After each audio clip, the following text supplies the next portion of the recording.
বলিয়া ফজরের নামাজের পর তার কাপনের ব্যবস্থা করব, তাকে দাফন দিব কিভাবে, কাপন চড়াইব কিভাবে, তার তো ঘরের মাধ্যমে ভালো কোনো কাপড় নাই। এবার ইমাম আবু আব্দুল্লাহ চিন্তা করে তাকে কাপন দেওয়ার জন্য আমার ঘরের মাধ্যমে আমার একটা সুন্দর চাদর আছে, নতুন একটা চাদর আছে, ওই চাদরটা দিয়া তাকে দাফন চড়াইব, কাপন দিব, তার লাশটা আমি নিজ হাতে গোসল দিব, মুসল্লিদেরকে নিয়ে আমি ফজরের নামাজ আদায় করিয়া তার জানাজার ব্যবস্থা করব। এই চিন্তা মাত্র ভালাই করে ফজরের ওয়াক্ত যখন আসে, দেখেন আল্লাহর প্যারা বান্দা যদি হওয়া যায়, আল্লাহ তার প্যারা বান্দার সাথে কেমন আচরণ করে। আপনি যদি আল্লাহর প্যারা হইতে পারেন, আপনি যদি আল্লাহর মুহাব্বতের বান্দা হইতে পারেন, আল্লাহকে রাজি খুশি করার মতো আপনার একটা আমলই যথেষ্ট। আপনি যদি জবান আল্লাহুম্মা বারিক আলা মুহাম্মাদ ওয়া আলা আলি মুহাম্মাদ কামা বারাকতা আলা ইব্রাহিম ওয়া আলা আলি ইব্রাহিম ইন্নাকা হামিদুম মাজিদ। আল্লাহ পাকের দরবারে লাখো কোটি শুকরিয়া আদায় করি, সকলে মিলে কালিমাতুশ শুকর আদায় করি। আপনাকে আমাকে দ্বীনি জলসা, দ্বীনি মজলিসে আসা এবং বসার তৌফিক দান করেছে, এই জন্য কালিমাতুশ শুকর আদায় করি আলহামদুলিল্লাহ। এই আওয়াজ হইব না, জোরে সুরে সকলেই বলি আলহামদুলিল্লাহ। প্রশংসা করব কার? তাহলে কৃপণতা গিরিজন।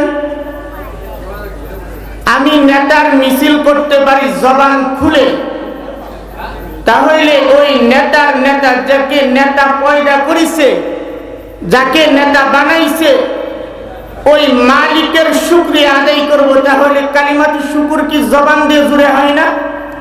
সকলেই জুড়ে সুরে বলে আলহামদুলিল্লাহ। এবার কিছুটা হয়েছে। আমি আসলে বক্তা না, তবে আমার বড় ভাই বক্তা ছেড়ে বসায় দিছে, তাই কিছু বলতে হয়। তবে আমি কোনো ওয়াজ নসিহতও করবো না, আপনাদের সাথে মুজাকারা করার জন্য বসছি। আপনারা আমার মুরব্বী, আমি আপনাদের উপরে বসে গেছি, আমার নিজেকে নিজেই প্রশ্নবিদ হচ্ছি। আপনারা উপরে বসার, সকলকে বসানোর প্রয়োজন ছিল, তবে ওই রকম ব্যবস্থা নাই, বসাইতে পারে নাই কর্তৃপক্ষ। আসলে আমরা এই যে দ্বীনি মজলিসগুলোতে আসি, দ্বীনি মজলিসে কেন আসি? এখানে যারা আসছেন সবাই কি আশার নামাজ পড়ছেন? বয়ান শোনার জন্য এসেছেন? কারণ কি ওই যে উলামায়ে কেরাম আসবে, তাদের সোহবতে বসার জন্য, তাদের চেহারা দেখার জন্য আপনারা চলে আসছেন। যখন ওই উলামায়ে কেরামদেরকে হাতের মাধ্যমে হ্যান্ডকাপ লাগিয়ে একদল স্বৈরাচারীরা মিথ্যা মামলা দিয়ে জেল খাটাইছিল, তারা কি দেশে আছে? আছে? আল্লাহর ধরা বড় ধরা। তাহলে ভাই দোস্ত, তুমি নামাজ পড়তেছ না, বয়ান শোনার জন্য আসছ। ওই বয়ান শোনা তোমার জন্য ফরজ ছিল না, তোমার জন্য এশার নামাজটা পড়া ছিল ফরজ। আজকে বাজারে বাজারে কথা হইতে থাকে, অমুক জায়গায় অমুক বক্তা আসবে, মাহফিলে যাইতে হবে। আরে ভাই, তুমি কি বুঝো না মাহফিলে যাওয়া তোমার জন্য ফরজ না? তোমার ঘরের কিনারের মাধ্যমে মসজিদ, তুমি 5 ওয়াক্ত নামাজে যে জায়গায় যাইতে পারো না, তোমাকে কে বলছে ওই 10 কিলোমিটার হেঁটে 10 টাকা 100 টাকা খরচ করে মাহফিলে যাইতা? নিজেকে নিজে প্রশ্ন করেন, নিজের বিবেককে নিজে প্রশ্ন করেন। যে মালিক আপনাকে 3 বেলা খাবার খাওয়াইতেছে, ওই মালিকের কদমের মাধ্যমে চাঁদা দিতে পারেন না, তাহলে এই জমিনের মাধ্যমে আপনার চেয়ে বড় মুনাফিক আর কেউ হতে পারে না। আজকে মুসলমান ভাই দাবি করতেছেন, বসলেই সকলেই স্লোগান তুলেন, আমি এই করব সেই করব। আমি ওই নেতাদেরকে বলতে চাই, আপনারা বুট চাইতে আসেন, বুটের জন্য আসতে পারেন। উম্মতকে, এই আল্লাহর বান্দাদেরকে কতদিন নামাজের দাওয়াত দিয়েছেন? নির্বাচনে ভোট দেওয়া আর আপনি নামাজ পড়বেন না, আপনি ভোট চাইবার জন্য আসবেন, আপনি ভ্যালটে সিল মারার জন্য আসবেন, আর আপনার সামনে আপনার জনগণ নামাজ পড়ে না, আপনি সেটার পদক্ষেপ নিতে পারেন না। নেতা তো হবে এরকম যে নেতা তার কর্মীদেরকে নিয়ে মসজিদে ঢুকে নামাজের সময় নামাজ, তালিমের সময় তালিম, যখন ইসলামের উপরে আঘাত আসে তখন কর্মীদেরকে নিয়ে রাজপথের মাধ্যমে নেমে যাবে। নেতা হওয়া প্রয়োজন হয়েছে এরকম। নেতা কেমন ছিল শুনবেননি? নেতা কেমন ছিল? নেতা ছিল তারাই যাদের অঙ্গুলির ইশারায় পুরা পৃথিবী শাসন করত, পুরা পৃথিবীর মানুষ তাদেরকে ভয় পেত। হযরত উমর ফারুক রাদিয়াল্লাহু তাআলা আনহুর নাম শুনলে শয়তান পর্যন্ত রাস্তার থেকে পালায়া যাইত, আর এখনকার জামানার নেতাদের নাম শুনলে শয়তান আরো মঞ্চে আসে। কথা ঠিক না বেটি? আমি আপনাদের সামনে একটি হাদিস তেলাওয়াত করেছি। এই হাদিসটা মক্তবের ছোট ছোট বাচ্চারাও পড়তে পারে।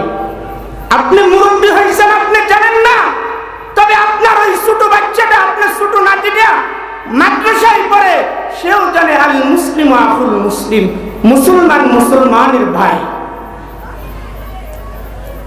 মুসলমান মুসলমানের ভাই। তাহলে ভাইকে ভাই মোহাব্বত করে, তাহলে ভাইকে ভাই মোহাব্বত করে ঈদ আসলে একটা জামা কিনতে পারে, ঈদ আসলে বড় ভাই ছোট ভাইকে হাদিয়া দিতে পারে, বড় ভাই ছোট ভাইকে হাদিয়া দেয়, বন্ধু বন্ধুকে হাদিয়া দেয়, স্ত্রী স্বামীকে দেয়, স্বামী স্ত্রীকে দেয়, শ্বশুর শাশুড়িকে দেয়। আর কতদিন স্ত্রী স্বামীকে বলছে তুমি নামাজ পড়ো না, ভাই কতদিন বলছে ভাইয়া তুমি নামাজ পড়ো না, ছোট ভাই বড় ভাইকে কতদিন বলছে, বড় ভাই ছোট ভাইকে কতদিন বলছে। নিজের বিবেককে আপনি প্রশ্ন করেন। আমার প্রয়োজন ছিল আমার ভাইকে আমি মোহাব্বত করি, আমার ভাইকে আমি বিপদের থেকে বাঁচানো, আমার ভাইকে জাহান্নামের আগুন থেকে বাঁচানো। আমি আমার ভাইকে মোহাব্বত করি, আমার ভাইকে কবর থেকে, কবরের আযাব থেকে কিভাবে বাঁচাইতে পারবো, আমার ভাইকে সেই দাওয়াত দেওয়ার প্রয়োজন ছিল। এই সমাজের ফিতনা একদল সমাজের মাতাব্বররা লাগায় রাখছে, সমাজের কিছু মুরব্বীরা এই সমাজের মাধ্যমে ফিতনা লাগায় রাখছে। যদি হুজুররা বলে নামাজ পড়ে না, তাকে ঘরে ভাত দিয়েন না, উপযুক্ত ছেলেটা নামাজ পড়তেছে না, এই ছেলেটাকে আপনি কেন শাসন করেন না? আপনি উত্তর দেন, ওকে বলছি নামাজ পড়ার জন্য, নামাজ না পড়লে কি করব, মাথায় বাড়ি দিব? কবরের দিন যেই দিন ওই ছেলেটা আপনাকে আপনার বুকের মাধ্যমে পাড়া দিয়ে জাহান্নামে যাইব, সেই দিন ভালো লাগবে না? আমার ভাষা বুঝেন, আমার ভাষা যদি বুঝেন আমার সাথে একটু হা না উত্তর দিবেন। আলোচনার সামনে কি আসতেছে? আমরা সকলেই দাবি করি কি মুসলিম, ঠিক না? আমরা সবাই মুসলমান না? এই মুসলমান ছাড়া এখানে বিধর্মী আসছে, তাহলে বিধর্মীদের পূজার মাঝে কেমন করে যান, লজ্জা হয় না? যে ইসকন নামের সংগঠনটা আজকে মুসলমানদের ঘরের মাধ্যমে চাপা দিয়ে বসতেছে, আপনি তাদেরকে সহযোগিতা করবেন, আপনার লজ্জা হয় না? লজ্জা তখন কোথায় থাকে? কতদিনের বাহাদুরি! আপনি মুসলমান হয়েছিলেন কথা সত্য, তবে মুসলমানের কালচার আপনার ভিতরে ছিল না। আপনি প্রকৃত মুসলমান হইতে পারেন না, আপনি ইমানদারও হইতে পারেন না। মুসলমানের সাইনবোর্ড লাগাইতে পারেন, এই সাইনবোর্ড লাগাই তো 16 বছর ক্ষমতায় ছিল, বলছে এই দিছি সেই দিছি, শেষে যাওয়ার সময় সমস্ত নেতা কর্মীদেরকে পালায়া নিজের বোনটাকে উন্নত তলে লয়ে ধরছে। এই কথা ঠিক না বেটি? কথা ঠিক না বেটি? এই রংপুরের থেকেই কিন্তু জুলাই আগস্টের আন্দোলন শুরু হয়েছিল, আর এই রংপুর থেকেই যখন আবু সাইদ শাহাদাত বরণ করছে, আন্দোলনের রূপটা ভিন্ন হয়ে গেছে। শেষ পর্যন্ত ছাত্রদের দাবি হয়েছিল হয়তো থাকবো নয়তো মরবো, তবে বাংলাদেশকে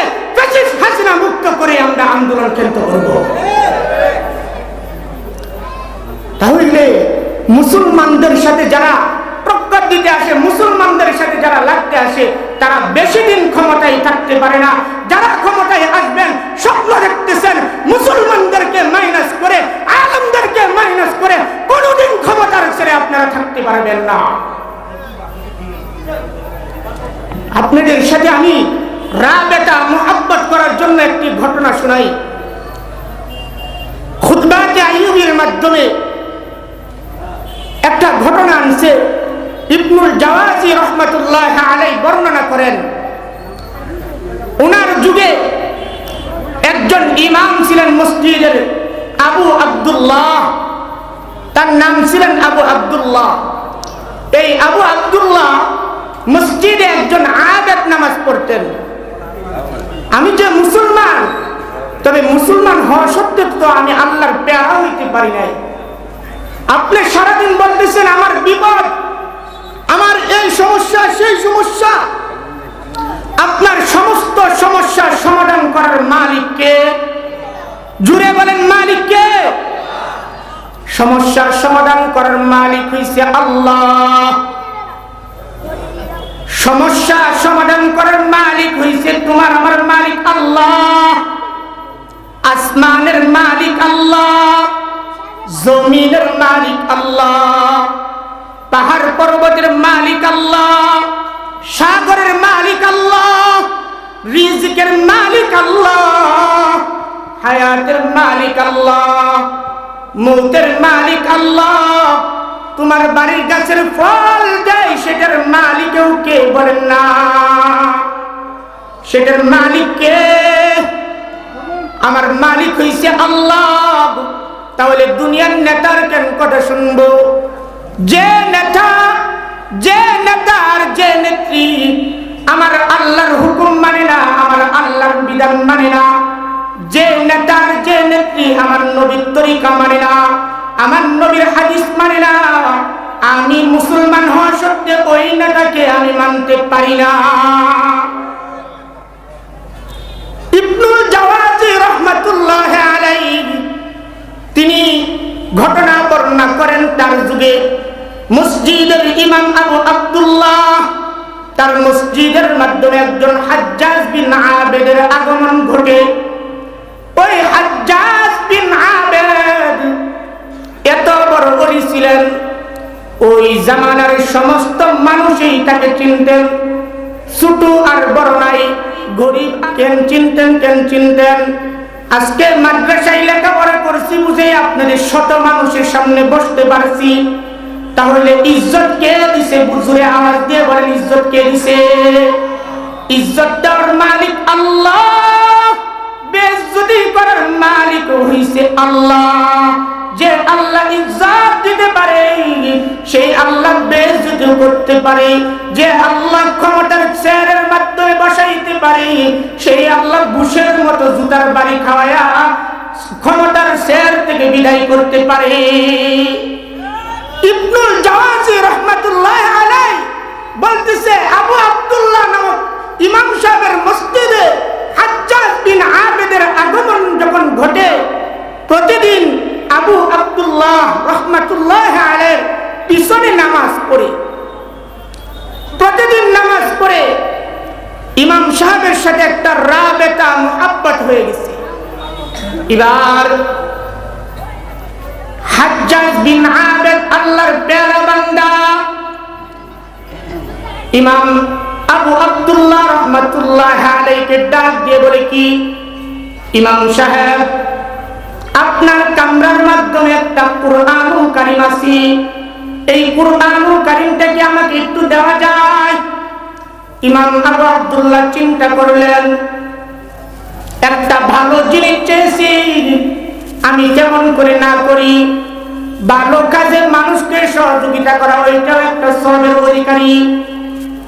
ইবনুল জাওয়াজি রাহমাতুল্লাহ আলাইহি তার ঘটনাটা চমৎকার করে তুলে ধরলেন। আবু আব্দুল্লাহ রাহমাতুল্লাহ আলাইহি হাজ্জাজ বিন আবেদ কুরআন চেয়েছে, কুরআন শরীফটা তাকে দিয়ে দিলেন। কুরআন শরীফটা নিয়ে হাজ্জাজ বিন আবেদ তার ঝুপড়ি ঘরের মাধ্যমে চলে যায়। ঝুপড়ি ঘরের মাধ্যমে যখন চলে গেলেন, ঝুপড়ি ঘর থেকে আর আসে না।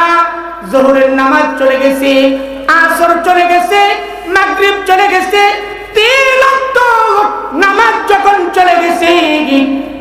আবু আব্দুল্লাহ চিন্তা করে কি, যে ব্যক্তিটা তাকবীরওয়ালার সাথে 5 ওয়াক্ত নামাজ আমি ইমামের পিছনে পড়েই আজকে সে 3 ওয়াক্ত নামাজ অতিবাহিত হয়ে গেছে, এখন পর্যন্ত কেন মসজিদে আসে নাই, তার তো একটু খোঁজ খবর নেওয়ার প্রয়োজন।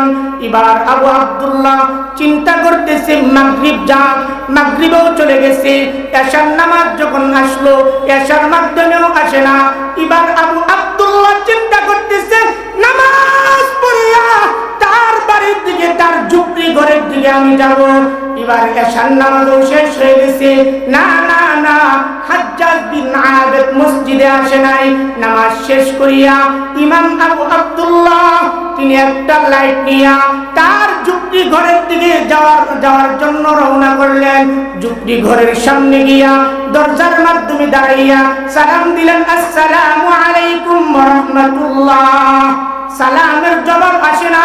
এবার দরজাটা খুললেন, দরজা খুলিয়া ভিতরের মাধ্যমে আলো জ্বালাইলেন। আলো জ্বালাইয়া দেখে কি, হাজ্জাজ বিন আবেদ লম্বা হয়ে শুয়ে আছে, লম্বা হয়ে শুয়ে আছে। এবার ডাক দেয়, ও হাজ্জাজ, আমার থেকে আনা কোরআন শরীফ দাও। না না না, হাজ্জাজ বিনের জবান থেকে কোনো আওয়াজ আসে না। এবার দৃশ্যটা কত করুণ হয়। বাচ্চা যখন ছোট থাকে মায়ের কোলের মাধ্যমে দুধ খায়, বাচ্চাকে মা যখন বুকের মাধ্যমে জড়ায় ধরে ঘুমে যায়, ঠিক হাজ্জাজ বিন আবেদ ইমাম সাহেবের থেকে নেওয়া কোরআন শরীফটা বুকের মাধ্যমে জড়াইয়া সে ঘুমাইতেছি। এবার ইমাম আবু আব্দুল্লাহ চিন্তা করেছে কি এক ঘটনা, কোথায় আসছি বলিয়া ফজরের নামাজের পর তার কাপনের ব্যবস্থা করব, তাকে দাফন দিব কিভাবে, কাপন চড়াইব কিভাবে, তার তো ঘরের মাধ্যমে ভালো কোনো কাপড় নাই। এবার ইমাম আবু আব্দুল্লাহ চিন্তা করে তাকে কাপন দেওয়ার জন্য আমার ঘরের মাধ্যমে আমার একটা সুন্দর চাদর আছে, নতুন একটা চাদর আছে, ওই চাদরটা দিয়া তাকে দাফন চড়াইব, কাপন দিব, তার লাশটা আমি নিজ হাতে গোসল দিব, মুসল্লিদেরকে নিয়ে আমি ফজরের নামাজ আদায় করিয়া তার জানাজার ব্যবস্থা করব। এই চিন্তা মাত্র বলাই করে ফজরের ওয়াক্ত যখন আসে, দেখেন আল্লাহর প্যারা বান্দা যদি হয়ে যায়, আল্লাহ তার প্যারা বান্দার সাথে কেমন আচরণ করে। আপনি যদি আল্লাহর প্যারা হইতে পারেন, আপনি যদি আল্লাহর মুহাব্বতের বান্দা হইতে পারেন, আল্লাহকে রাজি খুশি করার মতো আপনার একটা আমলই যথেষ্ট।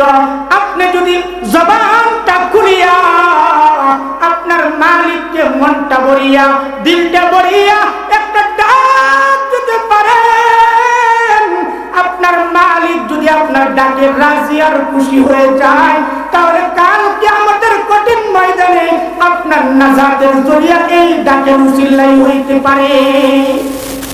মুসলমান ভাই ও বন্ধুরা আমার, মুরব্বী বাবাজিরা, ইমাম আবু আব্দুল্লাহ লাশের পাশে বসা ফজরের আযান মসজিদের মাধ্যমে পড়ে হঠাৎ করে তার লাশের পাশের মাধ্যমে একটা বিকট আওয়াজ হয়ে গেছে, কি যেন একটা সাদা লাইটের মতো চমক দিছে, এমন একটা আওয়াজ হইছে।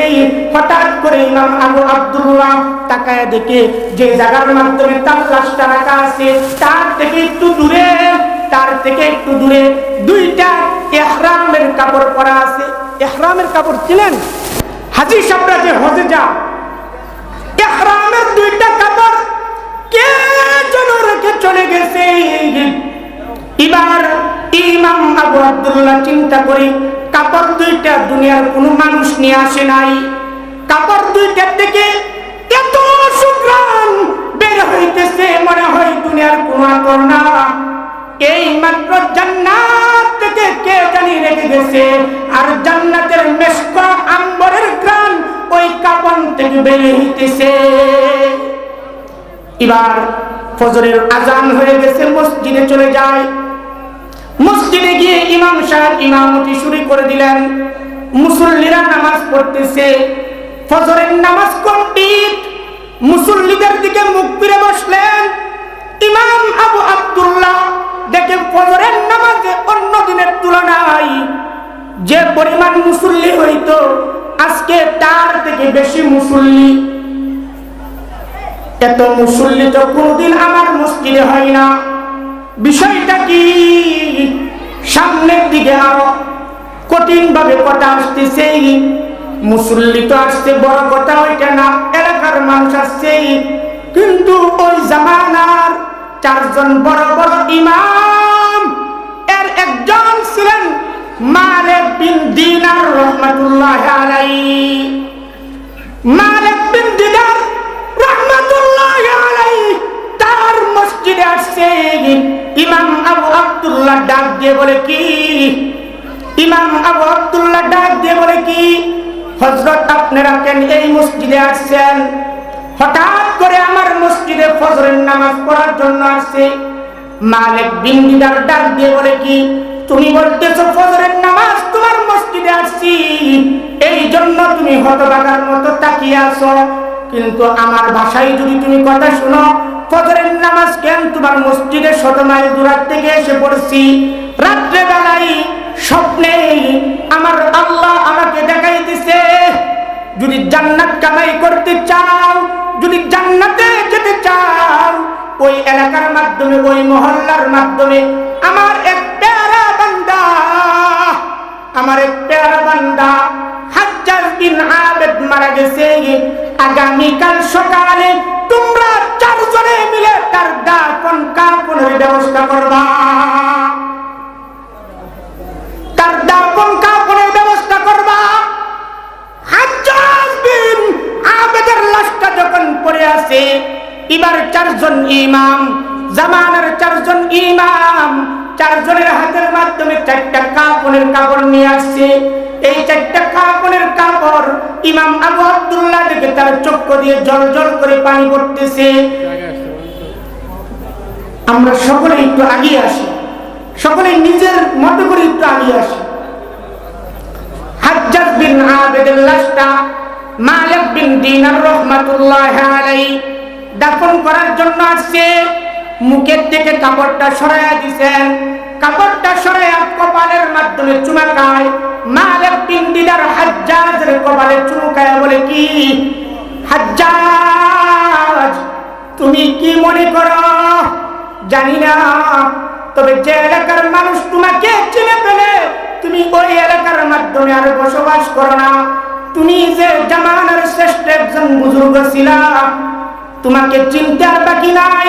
তবে কাল কিয়ামতের কঠিন ময়দানে তুমি যদি জান্নাতে যাও, মালিক বিন দিনারকে রেখে তুমি একা একা জান্নাতে যাইবা না, মালিক বিন দিনারকে নিয়ে তুমি জান্নাতে যাইবা। তাহলে আজকে যে আপনারা মাহফিলে আসছেন, কাদের মজলিসে বসছেন, মালিক বিন দিনার কি এখন আছে? হাজ্জাজ বিন আবেদ কি আছে? উমর ফারুক কি এখন আছে? নবী কি এখন আছে? না না না, নবী এখন নাই, সাহাবী এখন নাই, তাবী এখন নাই। তবে আল্লাহর নবী বলে গেছে, আমি এক সময় থাকবো না, সাহাবী থাকবে না, তাবী থাকবে না, খুলাফায়ে রাশিদিন থাকবে না, আইম্মায়ে মুজতাহিদিন থাকবে না, থাকবে একদল সিনাওয়ালা আলেম। তোমরা যদি তাদের মজলিসে যাইতে পারো, তাদের মজলিসে বসতে পারো, তাহলে মনে করবা আমি নবীর মজলিসে বসছি। আলেমের হক্কানি, আলেমের রব্বানির চেহারা যদি তুমি দেখো, তাহলে তোমার কবিরা সগীরা, তোমার সগীরা গুনাহগুলো মাফ করে দেয় আল্লাহ। তাহলে আজকে আমার এই বাংলাদেশের মাধ্যমে ইসকন নামের একটা সংগঠন উলামায়ে কেরামদেরকে গুম করার খুব চেষ্টা করতেছে। তাহলে আপনারা ইসকনের পক্ষে থাকবেন না আল্লাহর প্যারা বান্দা আলেম উলামাদের পক্ষে থাকবেন? আপনারা কি শুনছেন? গত 3-4 দিন ধরে মিডিয়ার মাধ্যমে একটা খবর প্রকাশ হইতেছে, ঢাকা টঙ্গীর একজন প্রবীণ আলেম মুহিবুল্লাহ মিয়াজি সাহেবকে ইসকন নামে সংগঠন তাদের বিরুদ্ধে কথা বলার কারণে তাকে এত পরিমাণ জুলুম করেছে যে জুলুম অতীত ফ্যাসিস্টের জুলুমকে ফেল করছে। তাহলে আমার এই সর্বভৌত বাংলাদেশের মাধ্যমে 90% 92% মুসলমানের দেশে হিন্দুরা উলামায়ে কেরামের উপরে আক্রমণ করবে, আপনারা কি ঘরে বসে থাকবেন? ঘরে বসে থাকবেন?